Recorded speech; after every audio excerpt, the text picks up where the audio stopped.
Hey guys, in this video we're going to go over how to turn off closed caption on ESPN Plus. It's very easy and simple.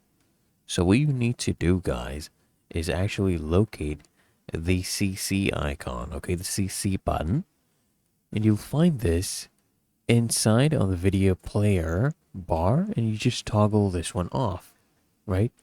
You'll find it there, toggle this off. That is all you need to do. Okay, and this can be done on most of those supported devices, right? You just do it within the app settings.